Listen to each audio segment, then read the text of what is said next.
tepuk tangan buat Allah kita, haleluya. Tuhan Yesus dahsyat, amin. Tuhan Yesus luar biasa baik, amin. Selalu duduk kembali Bapak Ibu dikasih Tuhan, shalom. Shalom. Haleluya. Berapa banyak di sini yang merasakan kebaikan Tuhan dalam hidup Anda? Amin. Haleluya. Mari bilang sama kanan kirinya dulu dong. Yesus kita tetap baik apapun yang terjadi. Yes. Tepuk tangan sekali lagi buat Tuhan Yesus yang begitu baik dalam hidup kita. Haleluya. Bapak Ibu, hari ini saya akan menyampaikan sebuah tema karena Natal tahun ini adalah temanya The Light of the World, artinya terang bagi dunia. Maka saya menyampaikan satu pesan yang terkait dengan pesan utama Natal kita, yaitu hidup yang berdampak. Kata terang di sana bicara tentang sesuatu yang menerangi kegelapan, sesuatu yang bisa mengubah kegelapan. Katakan amin. Dan itulah hidup kita. Amin Bapak Ibu. Oleh sebab itu saya akan menyampaikan temanya adalah The Impactful Life atau hidup yang berdampak. Mari kita buka sama-sama Alkitab kita di 2 Raja-Raja pada pasal 5 Bapak Ibu. 2 Raja-Raja pada pasal 5. Kita membaca ayat yang pertama sampai dengan ayat yang kelima. Dan saya akan membaca nanti ayat yang ganjil, ayat 1. Dan Bapak Ibu akan membaca ayat yang genap. Dan kita akan berganti-gantian ya. 2 Raja-Raja pasal 5 ayat yang pertama sampai dengan kelima. Oke, saya akan mulai ayat yang pertama Bapak Ibu. Firman Tuhan berkata demikian, Naaman, panglima Raja Aram adalah seorang terpandang di hadapan tuannya dan sangat disayangi. Sebab oleh dia Tuhan telah memberikan kemenangan kepada orang Aram. Tetapi orang itu seorang pahlawan tentara sakit kusta. Mari Bapak Ibu surah ayat yang kedua, 1, 2, 3. Orang Aram telah keluar bergumpulan dan membawa seorang anak perempuan dari negeri Israel. Ia menjadi pelayan. Berkatalah gadis itu kepada nyonyanya, sekiranya tuanku menghadap nabi yang di Samaria itu, maka tentulah nabi itu akan menyembuhkan dia dari penyakitnya. Lalu pergilah Naaman memberitahukan kepada tuannya, katanya, beginilah dikatakan oleh gadis dari negeri Israel itu. Maka jawab Raja Aram, baik, pergilah dan aku akan mengirim surat kepada Raja Israel. Lalu pergilah Naaman dan membawa sebagai persembahan 10 talenta perak dan 6.000 shikal emas dan 10 potong pakaian. Katakan amin. Bapak Ibu, kisah ini kalau Anda perhatikan dari awal, dari ayat yang pertama sampai ayat yang selesai, maka Anda akan menemukan tema utamanya, tokoh utamanya adalah Naaman yang disembuhkan. Betul ya Bapak Ibu ya? Dari kustanya. Tetapi kalau kita melihat, kita nggak boleh lepas dari satu orang tokoh yang keluar cuma di 2 ayat ini Bapak Ibu. Sorry, di 3 ayat ini. Ya, yaitu di mana ayat Pak? Ayat yang kedua, 3 dan 4 ini saja. Siapa itu Pak? Ada seorang anak perempuan, ada seorang gadis dari Israel. Dan Anda bayangkan kalau Naaman bisa sampai sembuh dari kustanya karena dia sempat ketemu dengan Nabi Elisa. Katakan amin. Amin. Naaman bisa ketemu Nabi Elisa kenapa? Karena ada satu orang gadis ini, perempuan ini, yang menceritakan tentang Nabi dari Samaria. Amin. Amin. Kalau tidak sampai ada nabi, tidak ada satu orang gadis menyampaikan nabi tentang Nabi dari Samaria, maka Naaman gak pernah dengar itu, Naaman gak pernah pergi ke nabi itu, Naaman tidak pernah masuk ke sungai Yordan, dan Naaman tidak akan pernah sembuh. Betul ya Bapak Ibu ya? Dan kisah ini gak pernah ada. Makanya dimulai dari siapa? Seorang gadis kecil. Dan hidupnya membawa perubahan. Ada seorang berkata demikian, Robin Sharma, life without impact and contribution is a very empty life, so use your life to make the world better. Hidup tanpa dampak bagi orang lain, kontribusi bagi orang lain adalah sebenarnya the very empty life. Hidup yang sangat kosong. Katakan amin. Bapak Ibu, seringkali kita berpikir begini, hidup yang indah itu adalah hidup yang terisi. Terisi oleh apa Pak? Terisi oleh berkat, terisi oleh kenyamanan, terisi oleh semua apa yang kita butuhkan kita terima. Dan seolah-olah hidup kita jadi kenyang, penuh. Tapi sesungguhnya sebenarnya hidup yang berarti, hidup yang meaningful, hidup yang terisi adalah sebuah kehidupan yang menjadi berkat melepas sesuatu dalam hidup kita. Amin. Makanya Bapak Ibu, kita menjadi pribadi yang masih berjuang untuk bisa bekerja, mendapatkan uang. Betul ya Bapak Ibu ya? Ada mungkin Senin nanti kerja, udah mikirnya apa? Aduh gimana nih dapat customer yang baru, betul ya? Gimana nih dapat goal proyeknya, betul ya? Ujung-ujungnya apa?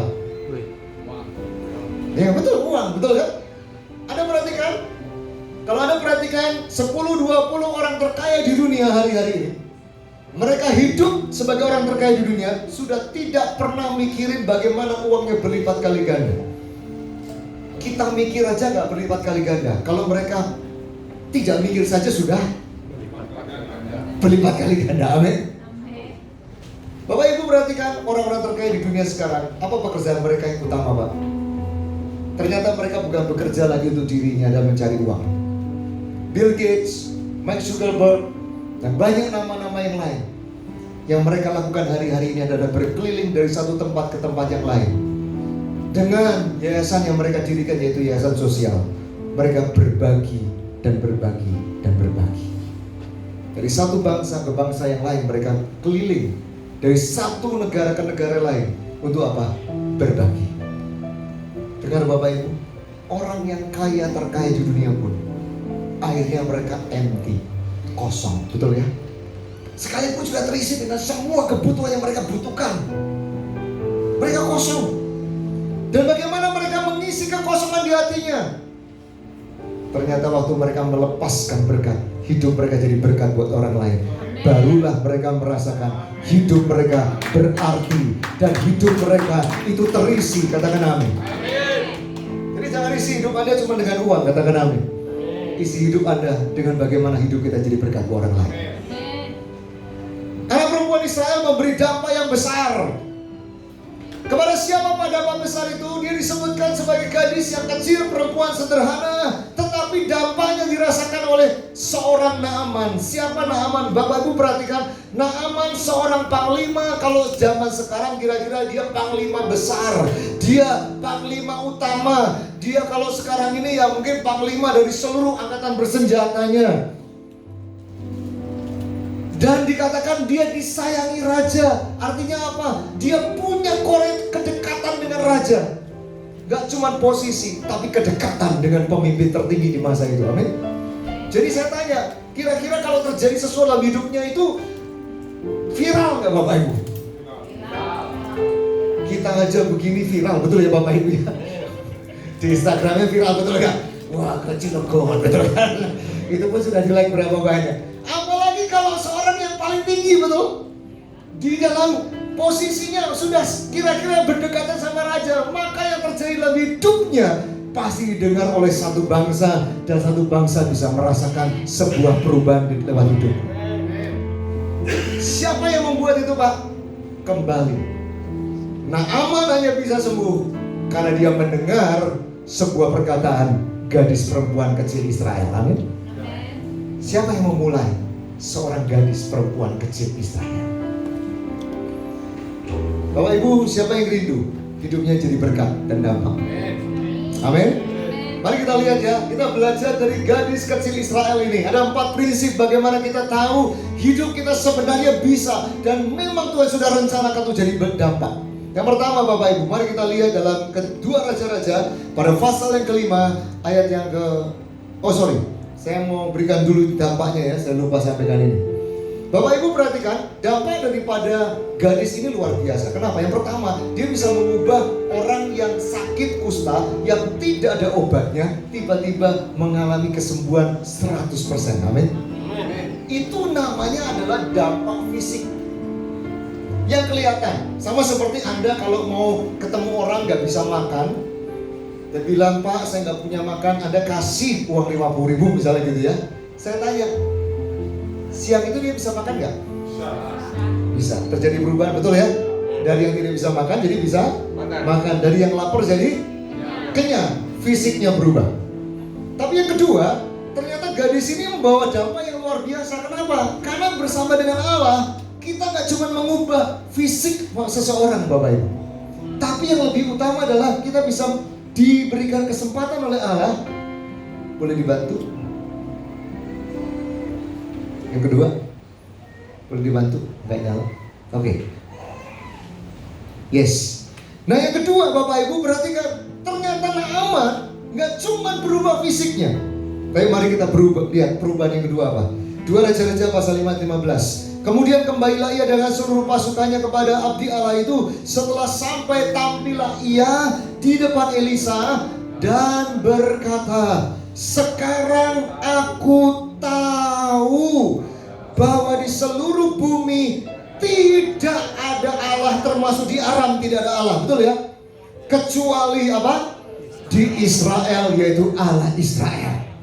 Bapak Ibu perhatikan, gak cuma fisiknya berubah, rohaninya pun mengalami perubahan. Dia mengalami revival dalam hatinya, kebangunan dalam rohnya. Katakan amin. Bapak Ibu, kita memberkati orang gak cuma mengubah hidup orang di dunia ini saja, tapi mengubah masa depan orang tersebut sampai kekekalan.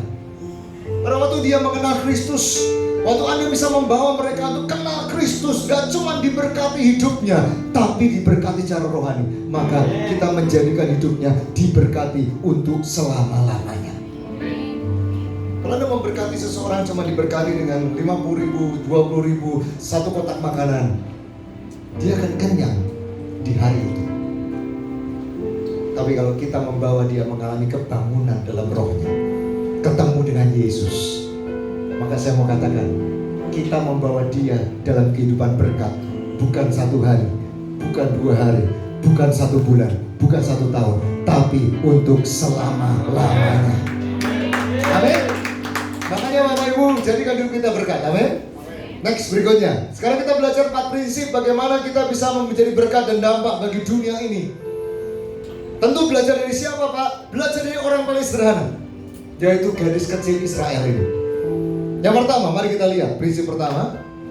Kita membaca di dalam 2 Raja-Raja 5, kita kembali ayat yang kedua dan 3. Orang Aram pernah keluar bergerombol dan membawa tertawan seorang anak perempuan dari negeri Israel. Perhatikan kata-kata itu ya, anak perempuan ini dari negeri apa Bapak Ibu? Israel. Kemudian ayat yang ketiga, berkatalah gadis itu kepada nyonyanya, sekiranya Tuanku menghadap nabi yang di Samaria, yaitu Nabi Elisa. Perhatikan itu. Artinya apa Pak?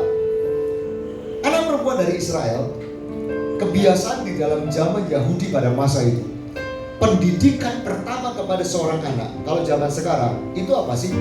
Baca, tulis, betul ya? Pokoknya ibu-ibu itu senang kalau anaknya sudah bisa, ini Ibu Budi gitu ya. Waduh, udah senangnya luar biasa, betul kan? Wah, langsung cerita sama teman arisannya, tetangganya, ya, anakku udah bisa baca loh, betul kan? Waduh, kita senang banget deh. Bisa berhitung 1 kali 1 sama dengan, oh untung Anda nggak salah, nggak bilang 2 ya. 1 kali 1 sama dengan 2, waduh itu mamanya aja udah salah. Waduh, kita senang. Tapi orang-orang Yahudi di masa itu, pendidikan pertama adalah mereka belajar membaca Taurat Tuhan dan mengenal Allah Israel. Katakan. Jadi kenapa ada frase anak perempuan dari negeri Israel, menjelaskan bahwa anak ini sudah dilatih, dibentuk oleh orang tuanya untuk mengenal Allah, sehingga ada iman di sana. Amin. Ada iman kepada Allahnya. Bukti dari imannya itu apa Pak? Ada di ayat 3. Betul kan? Dia bisa bilang begini, ada nabi yang diutus Tuhan Allahku yang hidup. Betul kan? Kalau kamu ke sana, kamu ketemu nabi sama dengan ketemu Allah yang hidup itu. Ada iman Bapak Ibu. Amin. Jadi perempuan yang sederhana ini, dia punya iman, dia percaya kepada Allah. Nah, pesan pertama begini prinsipnya, hidup berdampak adalah panggilan bagi setiap orang yang sudah diselamatkan oleh Kristus. Siapa di sini sudah diselamatkan oleh Kristus?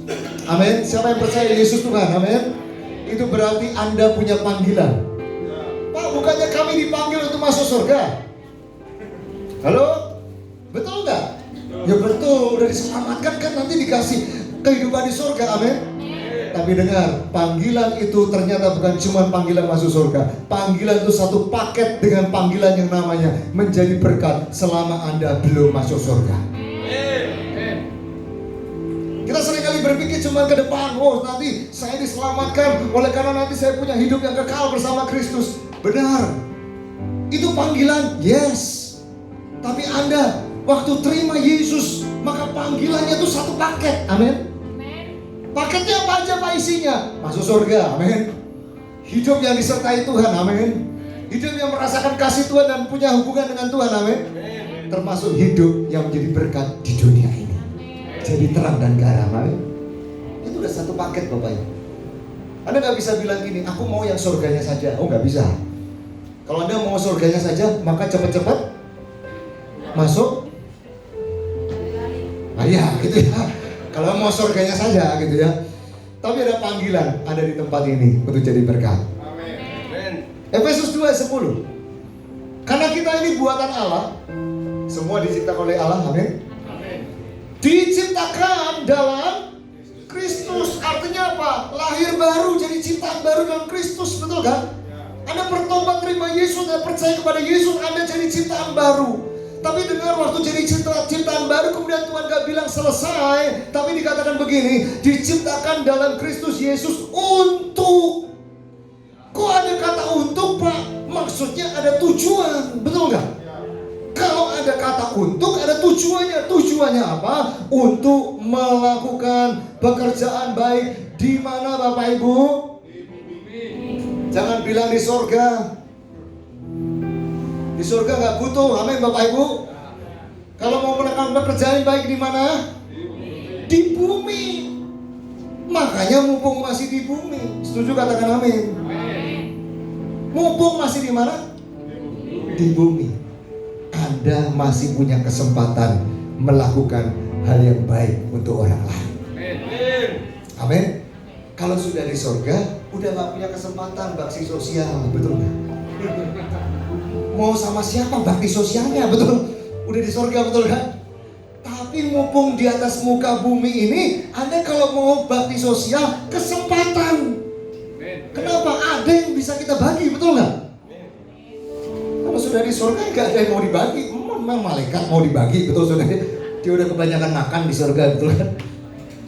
Justru di atas muka bumi ini Bapak Ibu, ini panggilan Anda untuk menyatakan, aku ini dipanggil untuk jadi terang, katakan amin. Aku dipanggil untuk jadi berkat, amin.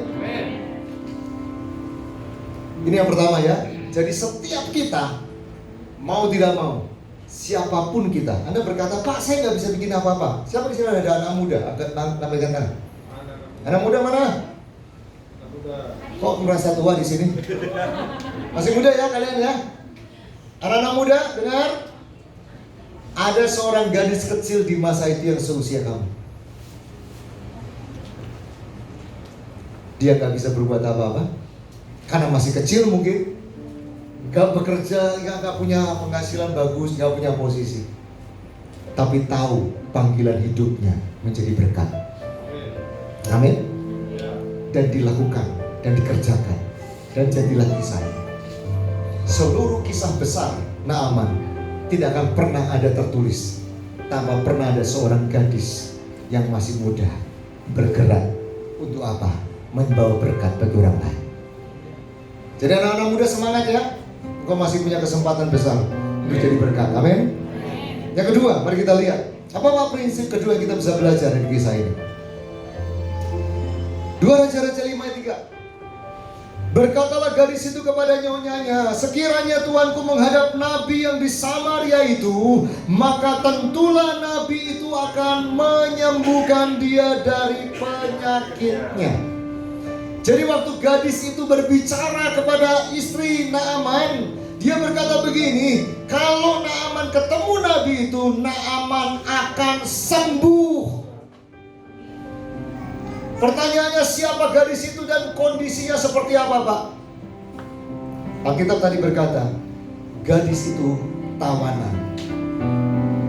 Alkitab berkata, gadis itu adalah budak.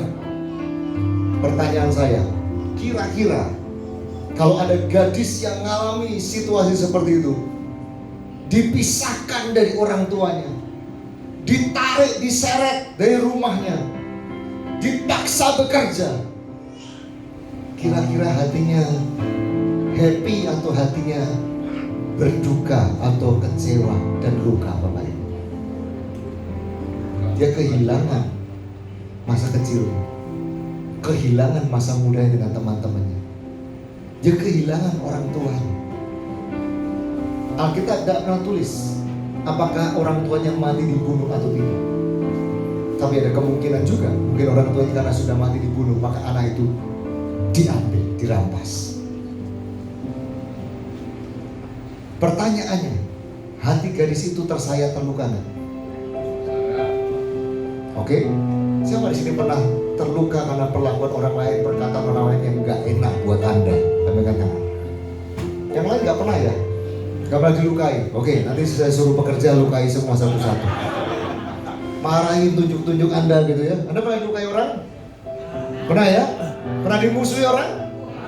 Oh pernah gitu ya. Pernah dianiaya orang? Oh pernah gitu kan. Semua pernah mengalami itu kan? Terus kemudian tiba-tiba yang menganiaya Anda, yang bikin hidup Anda susah, yang bikin hidup Anda sepertinya makin menderita sampai hari ini, ternyata sakit.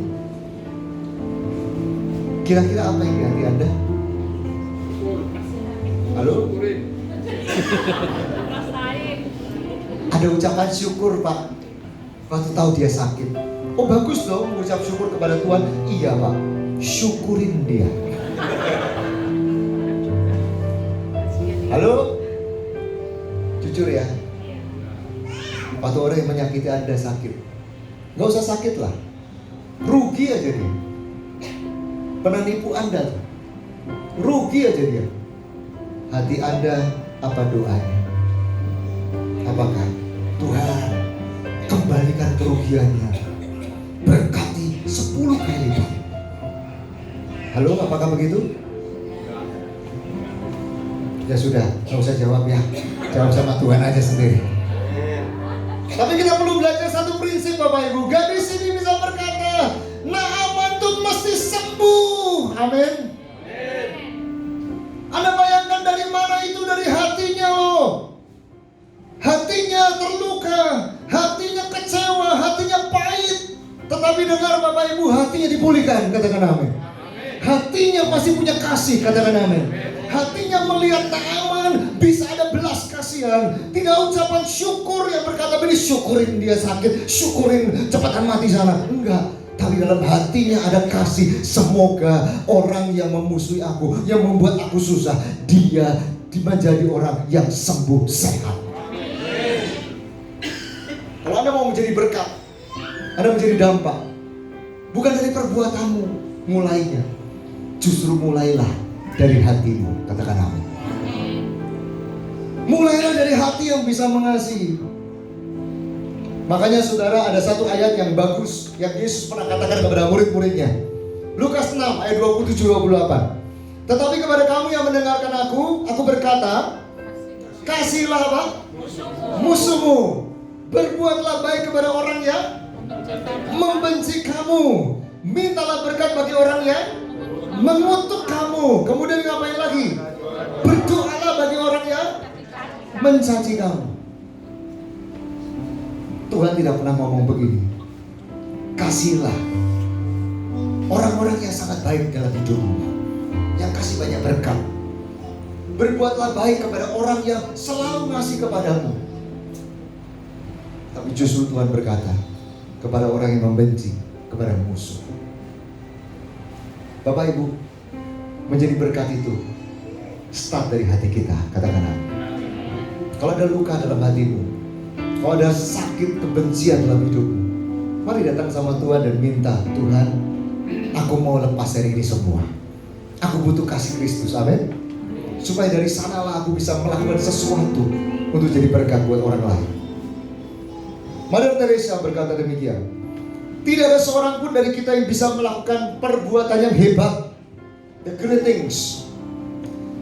But we can do small things with great love. Tapi kita bisa lakukan yang kecil sekali tindakan, tetapi dengan great love. Mother Teresa melayani ribuan anak-anak, amin Bapak Ibu, di India, menyelamatkan begitu banyak anak-anak. Tapi dia berkata begini, semua perbuatan itu harus kembali dari dasar hati yang dipenuhi kasih yang besar.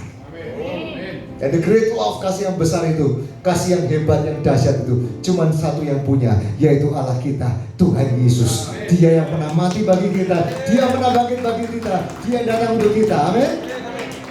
Itulah the great love, amin. Jadi kita datang sama Tuhan, minta hati kita. Kalau ada yang belum beres, Anda masih luka sama orang, Anda masih benci sama orang, Anda masih punya problem sama orang, dengar Bapak Ibu, Anda mau berbagi apapun, hatimu sebenarnya belum sepenuhnya ada great love. Ayo, yang mau datang di Natal ini, di bulan Natal ini, kita mau bilang, Tuhan, aku pengen punya hati yang besar, kasih yang besar ada di hatiku. Katakan amin. Yang ketiga, mari kita lihat. Apa prinsip ketiga, Pak? 2 Raja-Raja 5 ayat 2 berkata demikian. Orang Aram pernah keluar bergerombol membawa tertawan seorang anak perempuan dari negeri Israel. Ia menjadi pelayan pada istri Naaman. Kata tertawan itu artinya kondisi gadis ini sebenarnya tidak baik-baik saja, karena dia menjadi tawanan, betul ya? Nggak ada yang namanya tawanan tuh baik-baik aja, betul nggak Bapak Ibu? Yang kedua dikatakan dia sebagai pelayan. Pelayan di sini mungkin bahasa Indonesia cukup sopan ya, pelayan ya. Tapi kalau kita melihat dalam konteks bahasa asli dan konteks pada masa itu, mereka bukan pelayan, mereka adalah budak. Budak yang merupakan tawanan dari negeri yang lain. Dan budak itu tentunya tidak punya masa depan. Kenapa? Karena seumur hidupnya sudah dibeli tuannya. Budak itu dipisahkan dari komunitasnya dan menjadi aset milik daripada tuannya. Itu budak. Dan hak hidup seorang budak pun sebenarnya tergantung tuannya. Apakah budak digaji? Kalau sekarang lagi rame soal UMR, betul ya Bapak Ibu ya? Tapi di zaman masa itu budak nggak ada UMR Bapak Ibu. Wah bagus dong Pak, berarti gajinya tinggi dong, nggak ada UMR. Justru karena nggak ada upah makanya nggak ada UMR, betul ya? Kalau ada upahnya, ada UMR-nya. Ini kagak ada upahnya. Anda bayangkan, kira-kira hidup gadis itu menyenangkan atau menyedihkan? Berbahagia atau menderita? Bebas masalah atau banyak masalah? Banyak masalah. Sekalipun itu semua, dia tetap bisa jadi berkat. Prinsip ketiga, hiduplah berdampak itu tidak menunggu masalah Anda selesai. Jangan tunggu masalahmu selesai baru kita pikir begini, aku mau hidup bagi orang lain, aku hidup bagi dunia ini, aku mau jadi berkat. Kalau itu di hati kita terlambat Bapak Ibu. Pak, saya mau jadi berkat. Kenapa? Tunggu cicilan motor saya beres. Masalahnya cicilan motor Anda beres, Anda ambil cicilan mobil, betul ya Bapak Ibu? Kagak selesai jadi berkat nanti, amin. Pak tunggu, saya mau jadi berkat. Tunggu saya sembuh. Kalau Tuhan sembuhkan, baru saya jadi berkat. Ya kalau sembuh, kalau itu merupakan anugerah, seperti Paulus katakan duri dalam daging, betul ya? Masa kita gak jadi berkat selamanya seumur hidup? Wanita ini, gadis ini, dia punya masalah. Dia punya masalah gak bisa sekolah. Dia punya masalah keluarga. Dia punya masalah gak bisa dekat sama orang tuanya. Dia kehilangan kasih orang tua. Dia punya masalah masa depannya. Dia punya masalah tidak bisa belajar, tidak punya teman, tidak punya komunitas. Tapi tidak memberhentikan dia untuk berkata, hidupku harus jadi berkat. Katakan amin. Saya ingin memutarkan satu video Bapak Ibu. Boleh disiapkan videonya, boleh diputar ya. Ada 4 golongan tipe orang di sini. Kita akan melihat 4 tipe ini. Mari kita lihat ya. Oke.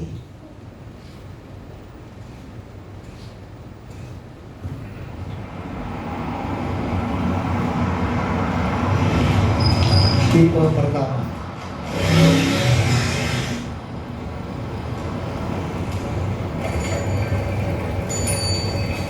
Tipe kedua.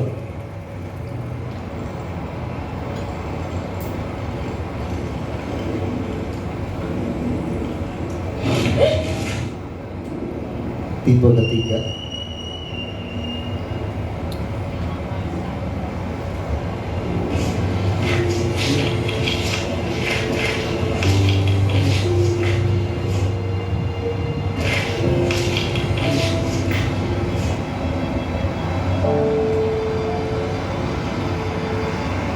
Oke. Tipe pertama, semua baik-baik aja, dia bisa jalan ke sana kemari. Tipe kedua, dia naik sepeda, dia lagi menikmati hobinya, dia lagi happy. Tipe ketiga, lagi mau buru-buru ke Ancol kali ya, sama anaknya. Tipe keempat, yang berjalan saja kesulitan, harus pakai tongkat karena matanya nggak lihat. Dia tidak tunggu kalau Tuhan bikin mujizat mataku terbuka, baru aku ambil batu itu. Dia nggak bilang begini, kalau aku bisa lepaskan tongkat ini, aku bisa mataku melek, baru aku mau memberkati orang lain. Tapi waktu dia jalan saja susah, tidak ada mujizat, tidak ada perubahan hidupnya. Tapi hatinya, aku tidak mau batu ini melukai orang lain. Aku hanya bisa angkat dan buang. Aku gak bisa kerja jadi seorang pemain sport sepeda. Aku gak bisa menjadi seorang yang petinggi di sebuah perusahaan besar. Tapi aku bisa membuat orang lain tidak terjatuh lagi. Itulah hidup jadi berkat, katakan amin. Jangan tunggu masalahmu selesai. Karena selama di dunia ini kita akan ketemu masalah kok. Amin Bapak Ibu. Kalaupun masalahmu selesai satu, akan datang di kemudian hari apa? Masalah yang lain, betul kan? Ada satu tempat yang tidak pernah ada masalah di dunia ini, di mana? Nah, sudah tahu ya. Nah, kalau sudah kadung Anda pengen berkata, aku pengen gak punya masalah, aku jadi berkat, itu di surga udah telat, Bapak Ibu, amin. Bikin bakso juga gak bisa, amin. Kau udah di surga. Yang terakhir ya, yang keempat. Mari kita belajar sesuatu yang keempat. Apa prinsip keempat? Mari kita membaca bagian ini. 2 Raja-Raja 5 ayat 3. Berkatalah gadis itu kepada nyonyanya, sekiranya tuanku menghadap nabi di Samaria itu, maka tentulah nabi itu akan menyembuhkan dia dari penyakitnya. Bapak Ibu, gadis itu miskin. Kenapa? Karena upahnya aja nggak ada, betul? Kan budak, betul kan? Nggak dikasih upah. Upahnya apa Pak? Seorang budak, upahnya itu dia bisa numpang di rumah tuannya, dia dikasih makan sama tuannya, dia masih bisa hidup karena itu sudah upah dia. Dan apa yang terjadi di masa itu Bapak Ibu? Dia nggak punya penghasilan, dia nggak punya kepandaian yang luar biasa, bahkan informasinya pun terbatas, betul nggak? Waktu dikatakan ada nabi di Samaria, dia sampai nggak ngerti namanya siapa, betul nggak? Dalam hati saya waktu saya baca itu, nih gadis sebenarnya kasihan juga ya. Mungkin dia denger juga kagak jelas dari orang tuanya, betul kan? Pokoknya ada nabi itu namanya, mungkin orang tuanya juga bilang gini, ada yang hebat, Tuhan pakai luar biasa, tapi namanya nggak tahu juga gitu kan. Tapi dia cuma bisa apa Pak? Dia cuma bisa punya mulut yang waktu dia ngomong tidak perlu bayar, katakan amin. Kan waktu ngomong nggak bayar kan, amin Bapak Ibu. Waktu ngomong nggak perlu kan, dia bayar sama Naaman kan, sama istrinya Naaman kan nggak perlu. Dia masih punya mulut. Apa Pak pesan yang keempat? Hidup berdampak bagi orang lain bisa dimulai dari perkara yang paling kecil dari hidup kita, katakan amin. Buktinya gadis ini dia nggak punya resource yang banyak, tapi dia bisa lakukan itu. Makanya Bapak Ibu, untuk menjadi punya hal yang terkecil, apa saja Pak yang terkecil? Satu, mulailah dari lingkup yang terkecil dulu. Loh, tadi gadis itu jadi berkat buat siapa Bapak Ibu? Cuman buat satu rumah loh pertamanya, betul kan? Cuman buat satu keluarga. Nggak pernah nyangka tuh gadis itu bahwa nanti cerita Naaman tuh jadi viral. Bahkan cerita Naaman tuh jadi berkat. Bahkan kisah hidupnya sampai hari ini memberkati kita loh.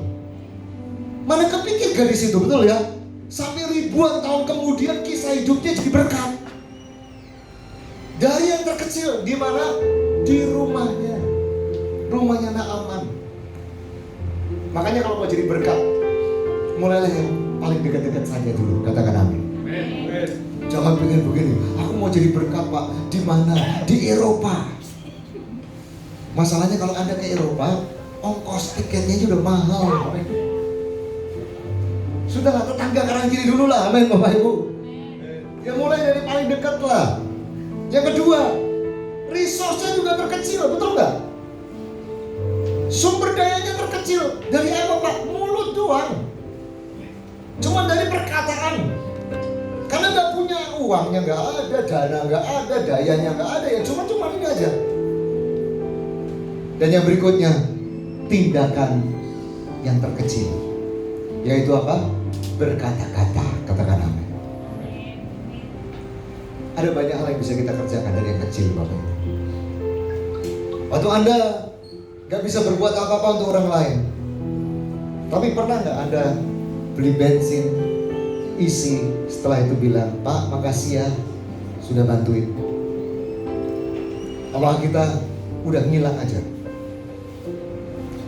Anda parkir, ditagih tukang parkir, kasih sambil ngomel-ngomel, dia jangan bayar gitu. Tapi apakah Anda kasih dan bilang gini, makasih ya Mas, udah tungguin motornya. Bapak Ibu, kira-kira kalau kita di posisi itu, ada orang bilang terima kasih, apa perasaan kita? Amin Bapak Ibu. Tapi sebaliknya kalau ada diomel-omelin, apa rasanya? Mau jadi berkat buat orang lain itu simple kok, amin Bapak Ibu. Anda bisa say thank you sama orang aja yang paling kecil, amin Bapak Ibu. Itu tindakan yang paling kecil, murah, gak bayar, cuman bilang apa? Terima kasih. Tapi jangan pakai ngomel-ngomel, terima kasih, keterlaluan kamu ya, ongkos parkirnya mahal. Ucapkan dengan kasih. Saya akan memberi ilustrasi Bapak Ibu ya. Mari kita lihat. Tadi ada dua orang, boleh maju ke depan? Boleh bantu saya? Tadi Pak siapa? Ya, boleh bantu Pak? Yes. Oke, satu orang lagi ada? Satu orang lagi boleh maju ke depan, siapa? Nah, Pak bisa bantu isikan? Ayo Pak, silakan Pak. Nah, boleh isikan Pak? Perlu diajari Pak cara ngisinya? Oh enggak, ya udah. Oh biasanya nyeduh kopi ya. Karunianya nyeduh kopi kan. Pelan-pelan Pak ya, santai aja Pak. Jangan gemeter Pak, santai aja Pak. Ya boleh setengah aja Pak, cukup. Oke, sini Pak sekalian Pak.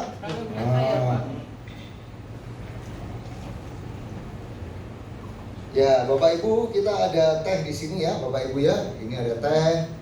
Saya mau celupkan tehnya. Sudah Pak, taruh aja di sana. Kita masukkan tehnya ya Bapak Ibu ya.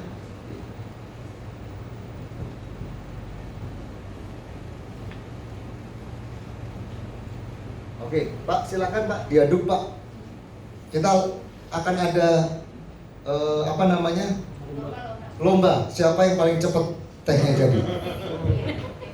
Ayo yang kenceng Pak. Makin kenceng kan makin cepat Pak. Airnya sama ya Bapak Ibu ya, sama-sama. Ayo Pak yang cepat Pak. Ayo, ini udah mulai merah Pak. Kurang kali Pak, kurang doa Pak. Oke, jangan diangkat-angkat Pak. Oke, udah menyerah ya Pak ya? Udah menyerah, ya sudah. Bapak Ibu, kira-kira kenapa ini berganti warna, ini tidak? Yang lain apa? Ini teh. Isinya nggak ada, iya gitu ya. Ngotot, betul ya. Kok bisa beli teh nggak ada isinya kok? Isinya kali kemana ya? Iya, tadi ada kan, kok bisa hilang? Sulam nggak Bu ini? Kosong tadi tuh Pak. Kosong. Ya oke, Bapak Ibu, inilah hidup Anda. Kalau hidup Anda kosong tanpa Kristus, apapun yang Anda lakukan dalam hidup ini, Anda nggak mau ubah orang lain, Anda nggak mau ubah situasi. Tapi kalau hidup Anda ada Kristus, dimanapun Kristus tempatkan Anda, di situ harus ada sesuatu yang berubah. Amin. Karena panggilan hidup kita menjadi berkat dan mengubah sekeliling kita. Amin. Pilihan Anda ada di tangan Anda. Ayat terakhir, mari kita baca ayat ini. Sama-sama ya kita baca ya. Ini adalah ayat kesimpulan dari ilustrasi ini. Mari kita baca sama-sama. 1, 2, 3. Maka Yesus berkata pula kepada orang banyak, katanya, Akulah terang dunia. Barang siapa mengikut aku, ia tidak akan berjalan dalam kegelapan, melainkan ia mempunyai terang hidup. Siapa terang dunia itu? Yesus. Yesus datang ke dunia ini menyelamatkan kita. Dan waktu dia menyelamatkan kita, kita percaya kepada dia. Maka firman-Nya, dia pergi ke surga, tapi dia menurunkan Roh Kudusnya dalam diri kita. Amin. Dan Roh itulah yang membawa terang dalam diri kita. Amin. Dan terang itu sudah dalam hidup kita. Masalahnya, jangan tanya, terang saya mana Pak? Tapi masalahnya adalah, apakah Anda mengizinkan terang itu menyala, atau Anda menutup terang itu dengan keegoisan hidup Anda, dengan kemauan dirimu. Aku pengen memuaskan hidupku, ataukah Anda mau melepas itu? Saya bilang, boleh maju ke depan. Pilihan di tangan kita, amin. Karena terang itu sudah ada. Cuma masalahnya, kalau ditutup, ya nggak bisa keluar, betul nggak Bapak Ibu? Ditutup oleh apa Pak? Keegoisan kita lah. Aku mau, pokoknya aku dulu. Aku mau diberkati dulu. Aku mau begini dulu. Aku mau terima mujizat dulu. Aku mau sembuh dulu. Aku mau begini. Selama kita egois, kita nggak bisa menutup terang itu. Smith Wigglesworth, seorang hamba Tuhan yang dipakai Tuhan luar biasa di masa hidupnya. Setiap kali KKR, hampir semua penyakit disembuhkan di dalam masa KKR. Tapi apa yang terjadi? Setiap kali selesai KKR, Smith Wigglesworth masuk ke kamarnya dan memegang perutnya dan berguling-guling di tengah kesakitannya. Dan dia ternyata punya penyakit yang tidak disembuhkan oleh Tuhan. Tapi semua yang datang dalam KKR-nya disembuhkan oleh Tuhan. Dan dia tidak pernah teriak sama Tuhan, kalau Tuhan gak sembuhkan ini, aku gak berhenti KKR. Enggak. Dia cuma berkata, selama Tuhan hadir dan melawat, biarpun aku tetap sakit, aku tetap melayani, supaya orang-orang itu terima kesembuhan. Tangan buat Allah kita.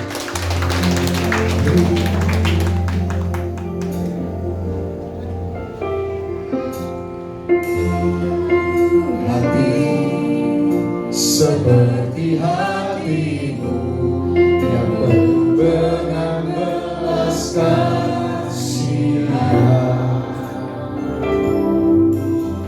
berikanku mata seperti matamu, memandangku bayang di sekelilingku,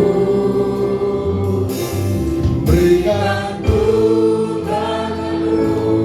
melakukan tugasmu, lihatku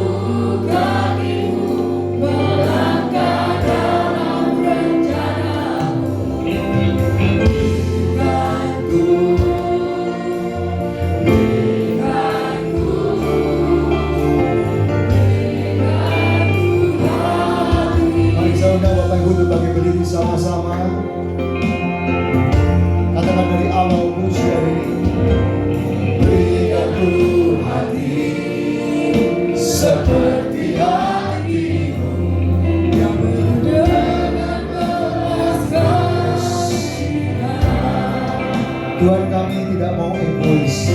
Kita belajar untuk mengenal panggilan-Mu Tuhan, untuk menjadi berkat, memberi impact buat sekeliling kami. Berikan tanganmu untuk melakukan tugasmu. Berikan kakimu melangkah dalam rencanamu.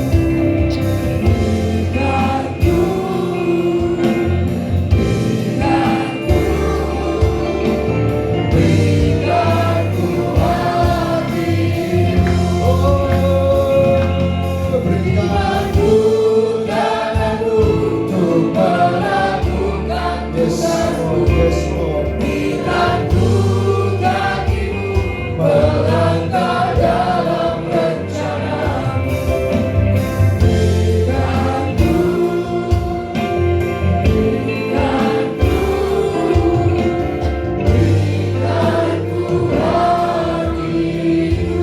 Biar musik mengalir. Pejamkan mata kita, Bapak Ibu dikasih Tuhan. Mari rasakan akan kehadiran Tuhan dan kasih Tuhan. Lepaskan keegoisan hidup kita yang selalu hanya ingin Tuhan memenuhi apa yang kita mau. Lepaskan keegoisan hati kita waktu kita hanya ingin Tuhan menolong diri kita. Lepaskan keegoisan dalam diri kita waktu kita hanya mengharapkan mujizat buat diri kita. Sesungguhnya dalam diri kita ada panggilan. Lewat hidupmu orang lain juga bisa terima mujizat. Lewat hidupmu orang lain menerima terang. Lewat hidupmu hati orang lain dipulihkan. Lewat hidupmu orang lain bahkan bisa dengar nama Kristus, nama Yesus. Lewat hidupmu ada orang-orang yang akan mengalami hidupnya berubah. Oleh sebab itu Bapak Ibu, siapa di antara kita yang berkata, Pak, aku mau Pak, aku mengerti panggilan ini, aku mau menjadi berkat bagi orang lain. Angkat tanganmu, sekalipun kau masih punya masalah, sekalipun kau datang hari ini, dengar, masalahmu belum selesai mungkin. Waktu kau datang hari ini, kau pun berharap masalahmu diselesaikan lewat ibadah ini. Tetapi dengar Bapak Ibu, lewat hari ini, kebenaran firman, engkau sadar bahwa masalah mungkin belum selesai, tapi hidupmu bisa dipakai Tuhan luar biasa. Tuhan, kau melawat, kau menjamah setiap kami yang mengangkat tangan Tuhan. Jamah hati kami Tuhan, berikan hatimu, berikan kasihmu, berikan panggilanmu yang kuat dalam hati kami Tuhan, supaya kami tidak lagi egois. Kami melepaskan keegoisan kami melepaskan kebutuhan buat diri kami melepaskan itu, karena kami tahu hidup yang berdampak adalah hidup yang terisi, hidup yang indah, yang bisa menjadi makna bagi hidup kami. Terima kasih Tuhan, kau menjamah setiap kami, kau melawat kami satu persatu di dalam nama Yesus. Oh, kami pulang Tuhan, cara berpikir kami berbeda, hati kami berbeda, rohmu yang bekerja tengah-tengah kami. Penuhi kami dengan kasih-Mu Tuhan.